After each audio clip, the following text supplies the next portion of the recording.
long time confession from a long time ago. You've probably heard the stories, but I used to be incredibly either addicted and or challenged by the work of fishing. Now, you probably thought, what was he going to say next? Feel free to come ask. I'll share my story. But fishing was something that before I knew Jesus, I did a lot of. Now, you're thinking, well, I go fishing every once. No, guys, like I went fishing a lot. Like weekends turned into 3 or 4 days, and I was at the coast a lot. And, well, that can weigh on relationships, as you can imagine. I know I'll share a story. I've got many, but there was an incredible storm that showed up once. And I always ask, if I'm in a boat with somebody, you got a tarp? And it's a weird question, but it is a real question. And we were in the Aransas Bay area, and a storm showed up. And that's not uncommon down there in the summer. But this was one of those wild ones. You see it coming, but it's kind of like, well, the most important thing to do is what? Catch fish, right? Because chasing trout is an addiction. But that's just something for another time. But this storm rolled in, and I remember just the magnitude of how fast it rolled. I mean, it was like it surrounded us, and we were, a 21-foot Carolina skiff. There was 4 or 5 of us, and we were in the back of St. Joe Island, and this storm rolled in. We couldn't move. So, what you do is you get out, you stay in the water, and you might think that's weird, but if you're standing in the boat in the middle of a bay with no trees, who's the tallest thing? The guy with the graphite rod in his hand. So you don't have to figure out what happens next. So you get in the water and you get the tarp over you, and you stay because it's hailing and it's all kind of stuff. And I remember as the storm started to end, we started to go in and we started to make our way in. Again, the intercoastal, it's the Lydian Channel there. We're cruising in. I mean, it's rough trying to get back to shore. And I was just thinking, I don't know, I think boat rides are fun, whatever. But I was there that day. We found out when we got back, we were passing people that were on Trailer Island, like boats had washed up. I mean, it was bad. We get back, and after, you have to settle yourself down a little bit, But we get back, we start to hear the stories that come out of what took place during this short-lived storm that was like 45 minutes long. It sank a shrimp boat. And if you ever worked on a shrimp boat, no, a lot of y'all have, but or been on a shrimp boat. I mean, like they're used to this kind of stuff, but it sank. And I was thinking, like, we didn't. But man, was there fear on that boat? I mean, probably ignorance, maybe, I don't know. But one of the things that started to apply over the years of my life, I find myself anchoring, and the reason I use that story is I anchor myself to my circumstances instead of anchoring them on the creator of the universe. So if I would have sat there and tried to rope the wind or anchor to even, to move from where we were, we would have, high probability, we would have ended up in a different place. Maybe a sunk boat, maybe washed up on Trailer Island with some other folks, but we made it in. We waited it out. We sat in that storm, but we anchored. We actually pulled up to St. Joe and just kind of like anchored in, but stayed out far enough. So what do we anchor our life to is kind of the thing I'm thinking through here. And I thought of the story this morning. I'll always share fishing stories, but that takes a long time. But I do find myself anchoring to things in this world versus who Jesus is. Do we do that? We're going to see the disciples today. If you got a Bible, you can open up to John chapter 14. And while you're turning there, we're going to see the disciples actually, they go into, I would call it panic mode because of what Jesus says. I truly think it's panic mode. But let me give you kind of a recap of where we've been over the last 6 weeks. Week 1, we talked about the Word becoming flesh. Jesus didn't show up was it born in a manger? He actually showed up and walked into it in a sense, right? The creator of the universe showed up. He has always existed. He just happened to show up in the flesh. The Lord has always been around. And we talk about that the first week. Week 2, Jesus speaks about being the bread of life. And we see that the folks are following him because they're like, hey, this guy makes food. That's a fantastic thing, right? Why not? We would like food. We need to eat. But what he's saying is like, guys, I'm offering you something else besides this physical nourishment. I want to give you a spiritual nourishment that can only be found in a relationship with me. Him being, I am the bread of life. He fills that hunger. Mine used to be of many things throughout my life. We find that I had a hunger to go fishing all the time. It's funny, I get to know Jesus. A stranger introduces me to the creator of the universe when I'm at the age of 30. One of the first things I did is I stopped going fishing. I didn't go fishing for like 3 years. Wild. I don't know.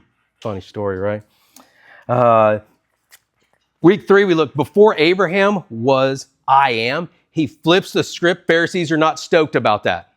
They are not happy about that. That's what they started to march him to the cross, even though he was taking himself. But still, he then moves into week 4, being the light of the world. Light does not negotiate with darkness.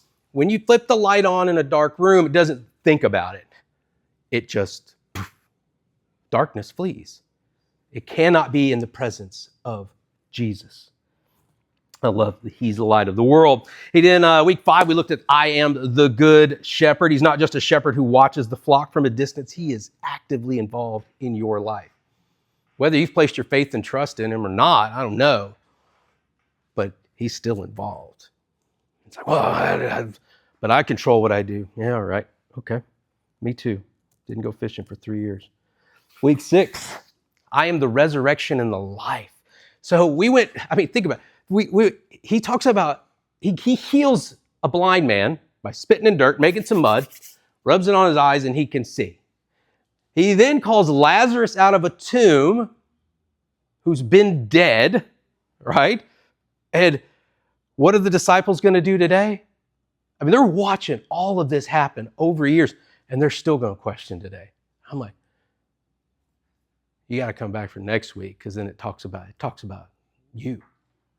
Next week, talks about me. Because we haven't actually seen Jesus walking around. They were with him and they still question. So we see 6 weeks, 6 claims, each one building upon the last. It's like Jesus knew what he was doing. I know, right? Let's look at this week. So to set the stage, we all are very familiar, probably, or at least it's somewhere in your church background, the Last Supper, right? This takes place right after. But if we look at what's taken place in this upper room, this is the night before everything, what I like to think falls apart, or takes a wild turn, is that's a very human way to look at it. Things go sideways.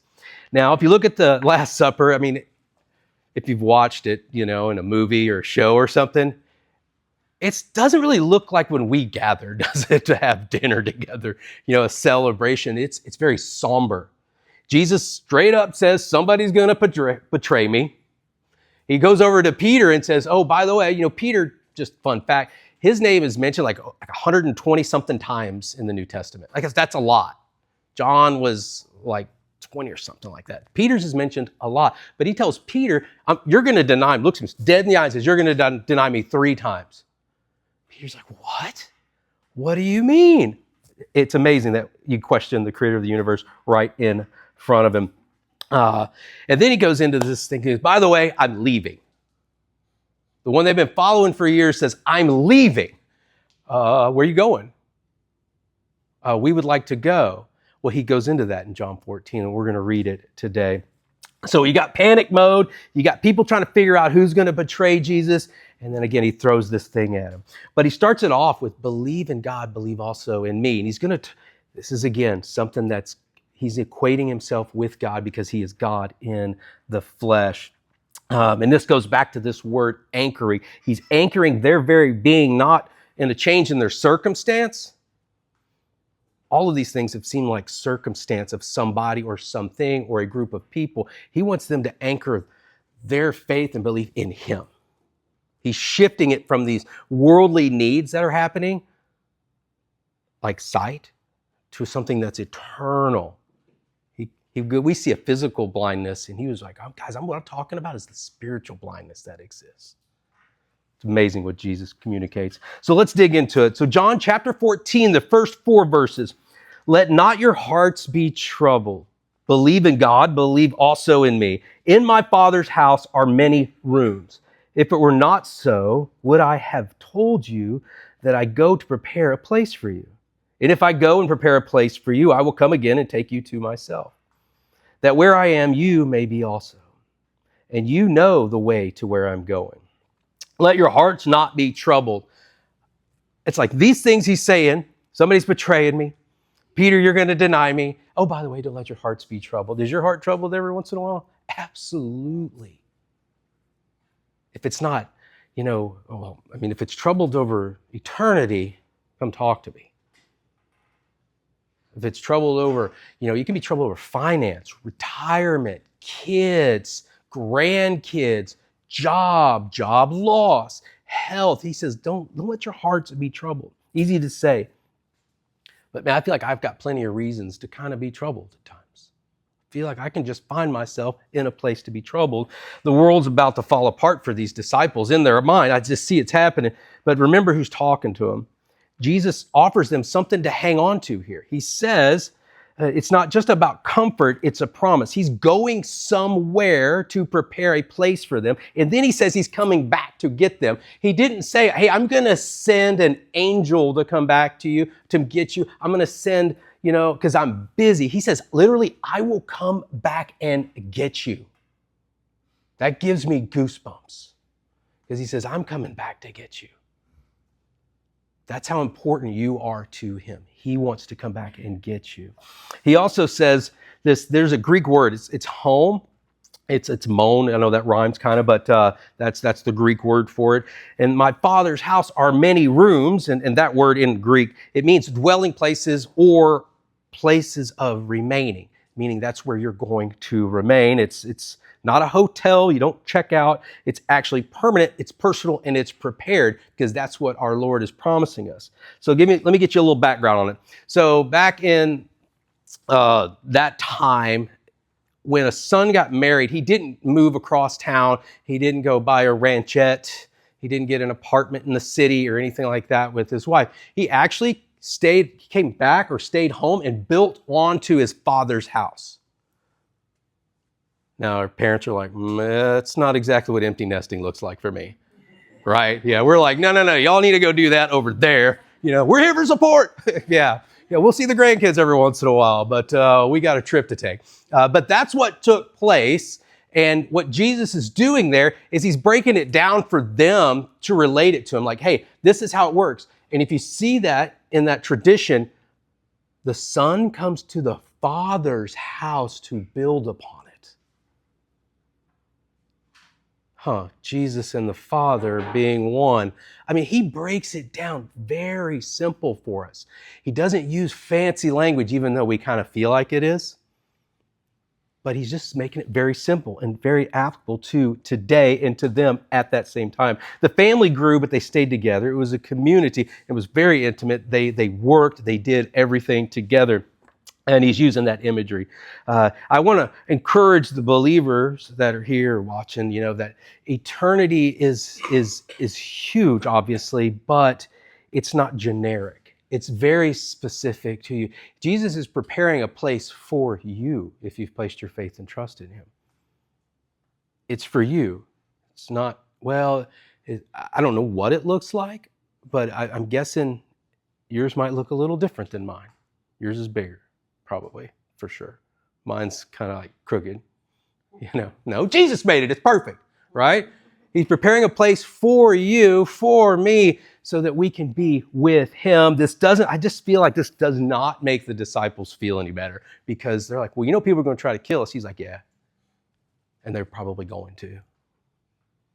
It's like, what? And you're leaving? Yeah, but I'm going to prepare a place for you. Now, if I said that, hey, I'll be back. Everything's falling apart. I'll be back. I'm going to go prepare a place for you. We wouldn't see it that way. We'd like, don't leave. Don't leave right now. There's drama everywhere. It's like, okay, well, Jesus is going to do something bigger because it's about him and his Father. I like this statement. Jesus is not just saving you from something. He's bringing you home to something. He's taking you home to a place where it is perfect, where there is no health issue. There is no financial crisis. There is no relationship crisis. There isn't brokenness. You are made complete in him. And maybe there's lots of fishing. I don't know. We'll find out somewhere down the line. And I love this part. There's a certainty of return that Jesus is promising. He's like, I will again come back for you. I'm not sending someone else. And I just get hung up on that. And I know somebody's probably going to jump in the comments on this and online and go, well, the theology. Well, here's the deal. Jesus said it. I didn't. He's coming back for you. Now, let's look at the certainty of that. The going. He says he's going. Where's he going? He's going via the cross. He's got to go to the cross first. He's got to walk through the resurrection and the ascension. How powerful is our God? Well, he can't help me in this area of my life. Cross, resurrection, ascension. He guarantees the coming back to get you. It's not wishful thinking. Claim it. It's yours. It's a divine promise that comes from the one who controls the end of your story. Yeah, but I'm in control. Yes. When I'm in control, I'm making a mess. I'm just like Pigpen Man in the world. If you're too young, that's from Peanuts. Never mind. Charlie Brown. Whatever. All right. So how do we apply this, to our lives? Trade your panic for personal trust. This week, instead of anchoring your hope in a change of circumstances, choose to anchor your anxious heart in the unshakable character of the one who holds your life. Because I do this. I anchor in my circumstances and I'm like, I am stuck here. Or I'm anchored here in this circumstance. And live with the peace of an unexpected guest, not unexpected. Strip away your daily survival mentality. 101, that's me. I'm guilty of that. Allowing you to face the chaos of this world with the quiet confidence of someone who already knows exactly where they belong. Now, I love this. I wanted to share. This is full of rabbit trails for me today, guys. I'm sorry. Bear with me. So when we're preparing in our home to receive guests, it is almost a guarantee my wife's going to clean out a closet. Because that has to happen, right? In a different room that nobody's staying in. That's got to happen. Now, I understand over the years, that's just something my beautiful wife's got to walk through to prepare, right, for our guests. Well, if we take that closet and I apply it to my own life, Jesus is cleaning that up down here if I let him. If I let him, he's going to if I allow him in there, he's going to clean that up. Because he says, I want you to have a life abundant life while you're here. And he goes, and while you're there, I'm preparing a place for you up here. Let's claim it and make it ours. All right, moving into verses 5-7. Oh, here comes Thomas. Oh, Thomas. Don't worry, we'll get to Philip in a minute. So chapter 14, verses. God, these guys have been walking with God himself. So don't ever think your doubt supersedes something. I just don't know. These guys have witnessed these things. Thomas said to him, Lord, we do not know where you're going. How can we know the way? Jesus said to him, I am the way and the truth and the life. No one comes to the Father except through me. If you had known me, you would have known my Father also. From now on, you do know him and have seen him. So Thomas asked an honest question because we're children. And where are you going? We don't know where you're going. How do we get there? Jesus answers it directly. He goes, I'm the way. I am. There's that statement again. Jesus saying, I am the way. Gives him the answer that, Christianity is, 100% about Jesus, but this statement sets Christianity apart from the world. Because God himself comes to us. We're not trying to make God happy and do things of works and such. God comes to us and says, I am the way and the truth and the life. No one comes to the Father except through me. So what does that claim do? It does a couple things. He's the way. He's not a map. He is not Waze, W-A-Z-E. He is the way. You don't know what Waze is. That's like Apple Maps. And if you feel like getting in a marital growth opportunity with your spouse, you can decide which one's better, Waze or Apple Maps. Well, you can always go, Jesus is the way, and it probably kills the conversation. So he is not a method. He's not a set of principles, right? It's like, Jesus is a good teacher. Yes. Okay. But that's one thing to claim. But there's another when you claim the promise, the statement that he says he is the way, the truth, and the life.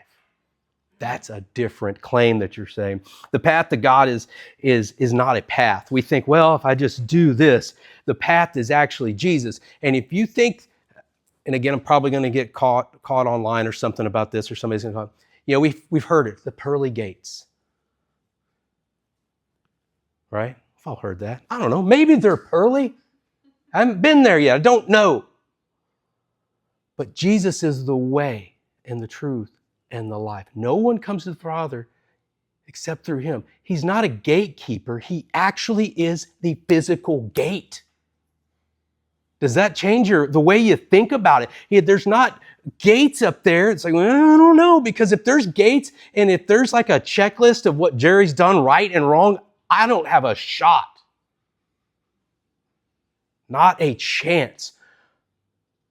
Except for, like the thief said, I don't know why I'm here, except the man on the middle cross said I could come. If your answer of why you're going to heaven isn't Jesus, and it starts with, well, time to go back to see what Jesus said. He is the way, the truth, and the life. He is not a gatekeeper. He is the gate. And we live in a world that competes.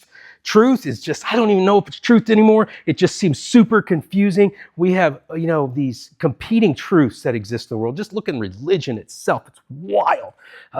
Jesus does not say he teaches truth. He goes, well, by the way, I am teaching you the truth. He says, I am actually the truth.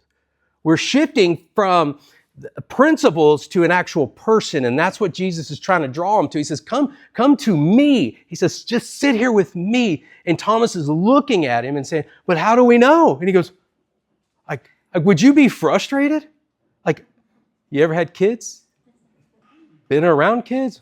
But why? But why? I remember the days of Little Lane, but why? But why? I'm like, I'm worn out. I don't know anymore. He just asked it a lot. That was like one of my first experiences with this dude that just followed me around. But why? That's what they're doing with their Father who's standing right before them in the flesh. He's like, we are one. I am God. I am. And it's still a challenge for him. And he says he's the life. We heard this actually in John chapter 1. In him was life. He's not just a life giver. He is the life itself. Yes, he's the author of life, but life is such a bigger thing. Go look it up in the Greek and Hebrew, guys, if you feel like digging in.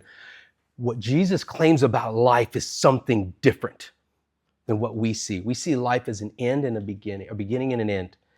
He's like, no, actually, death is conquered by Jesus. Life, he is the life, capital L. Check it out. So it's an exclusive claim that he makes. This thing, when he says no one comes to the Father except through me, that is not an easy statement then in that culture. It's not an easy statement now, because guess what? We got a bunch of fair bears. But that's not fair. Oh, well, but they're a good person. No, they're not. Neither am I. Because who's good? Jesus. Now you're thinking, but Jerry, you're all right. Yeah, but my heart is deceitful above all else, even though I'm a new creation. Guess what? Those collide really well, by the way. Jesus is good. So if we get hung up on, well, there's lots of ways to heaven. Well, so you're saying there's a heaven. Yeah, okay, cool. We can have that conversation now. Let's talk about how that happens, how you get there. Because if there's a bunch of different ways, I would have been Jesus up in heaven going, well, so you're telling me I got to go do this, and there's still going to be a bunch of different ways? That sounds and looks really painful. No, there's one way to heaven, and that is Jesus.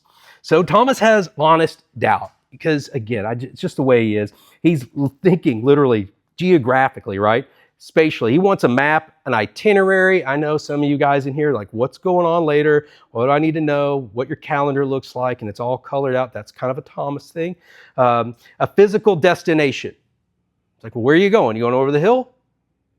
The guy's like, where I'm going, you can't go right now. You can't go there right now. There's a lot of theology behind that too. So how do we apply this?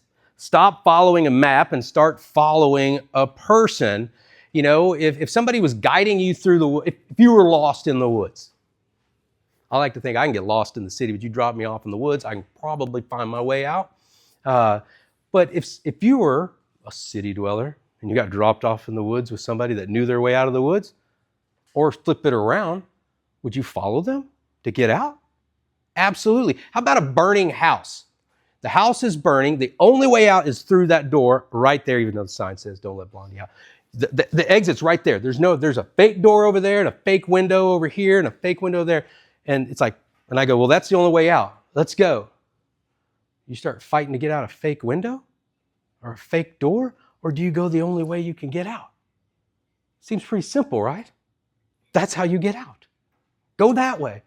Oh no, let me go mess around over here while the house is on fire and try to get out this way. Jesus is the way. He is a person. He is somebody that will guide you. He is the guy that says, follow me. I know it's a long way to apply that. So if you get lost in the woods, call me. If you get lost in the city, call somebody else.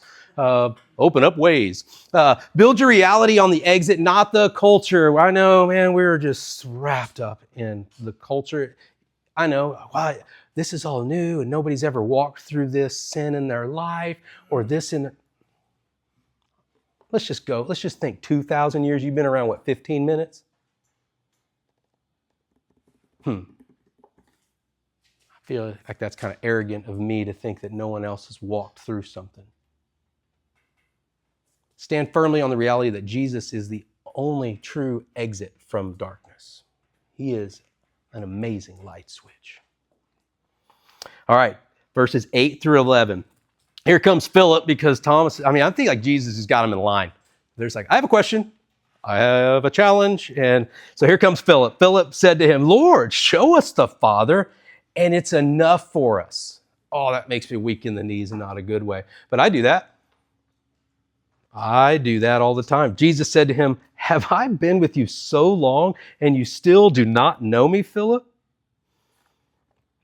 Whoever has seen me has seen the Father. How can you say, show us the Father? Do you not believe that I am in the Father and the Father is in me? The words that I say to you, I do not speak on my own authority, but the Father who dwells in me does his works. Believe me that I am in the Father and the Father is in me, or else believe in the account of the works themselves. So Philip wants proof. Never mind, we've been watching things happen for the last couple of weeks, right? It's like, well, I don't know. I guess he healed the blind guy. Like they've forgotten, like right now, all of that, I'd be frustrated. But grace and truth meet perfectly in the person of Jesus, and he handles it only the way a perfect father can, and that's to walk him through. And he said, well, if you've seen me, you've seen the Father. Okay, I'm good. No, well, wait till next week. Geez, it's another whole thing.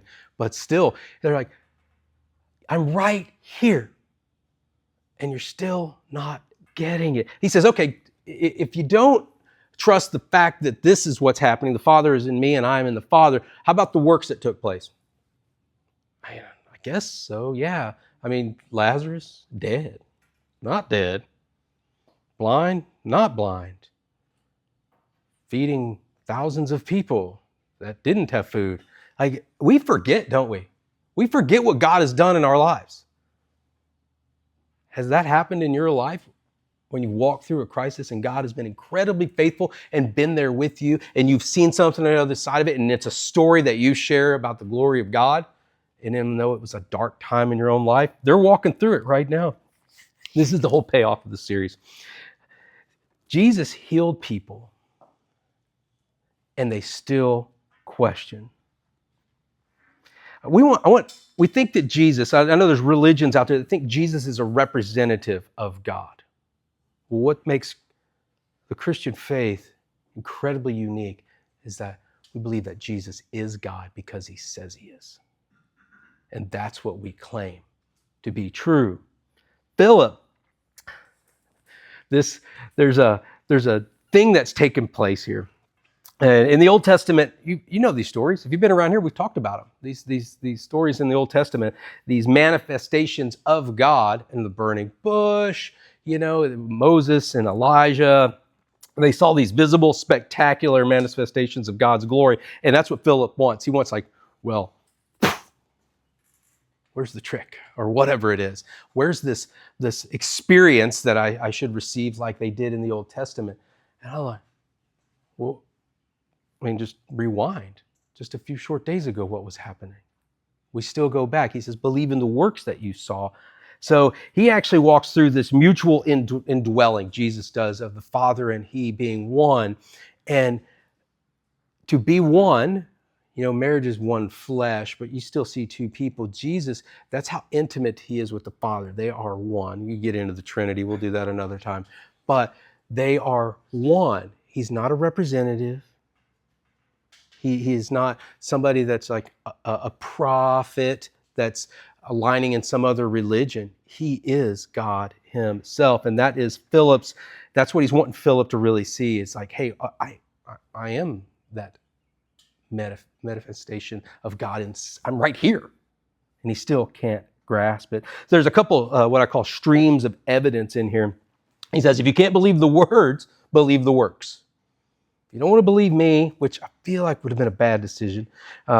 He says the evidence is right there in front of you, and you've actually been there along the way to witness these things. He says, look at what I have done. I call it Jesus' gracious fallback for us humans. He goes, okay, so you're not catching on to this version, but reminder of what I have done and what he's done in your lives. And you might be sitting here as somebody that doesn't believe Jesus to be God, and you might just walk away and think, well, I don't know, has God been involved in my life? Well, let's look at the application points. Stop looking past Jesus to find the heart of God. Jesus says, whoever has seen me has seen the Father. If you want to know what the creator of the universe feels about your suffering, your flaws, your heartaches, look directly at how Jesus treats people. Do we do the same? Do I treat people the same way Jesus treats me? The answer is no, not all the time. But that's our reflection. It's like, what is in the Father is in Jesus. And lean on the facts when your feelings fail. Feelings for me are dumb. They're just bad news. I know God created us to have them, but man, my feelings go off the charts. And I'm like, did I just take a shot of whatever? I don't know. It's just bad news at times. But look at historical receipts of what Jesus has already done in your life. Look at who he's placed in your life. That's oftentimes I can look at who is in my life. Write down 3 to 5 times God provided, comforted, or moved in your life. And keep that list close. You want to know why keep it close? Because life's going to become challenging at times. And you're going to need to go, okay, Lord, what did you do? And I need to go back to those victories that are in your name. When you pulled me out of the muck and mire, when you rescued me from financial despair, when you took me from a place of unhealthy physically to healthy, when you, God, did your thing in my family, when you restored marriage, when you cling to the cross and say, Jesus, this was all about you. This isn't about me. He goes, that's what I'm talking about. So how do we tie that into the gospel? Once again, we just did. The disciples were troubled because Jesus was leaving. And I don't blame them, guys. That word leaving is powerful. Unless you're leaving to go fishing. But still, leaving means you're leaving something behind. But he said, let your hearts not be troubled. He was going to a cross. He was going to die. He was going to be buried. And none of that was an accident. That was the plan all the way along the path. It was God's plan, not man's plan. Man thinks he was involved, but it was all about God. He went to the Father's house so it could be opened to anyone who believes. Not just that guy or that guy, but anyone who believes that Jesus is the way, the truth, and the life. You have access to the Father's house.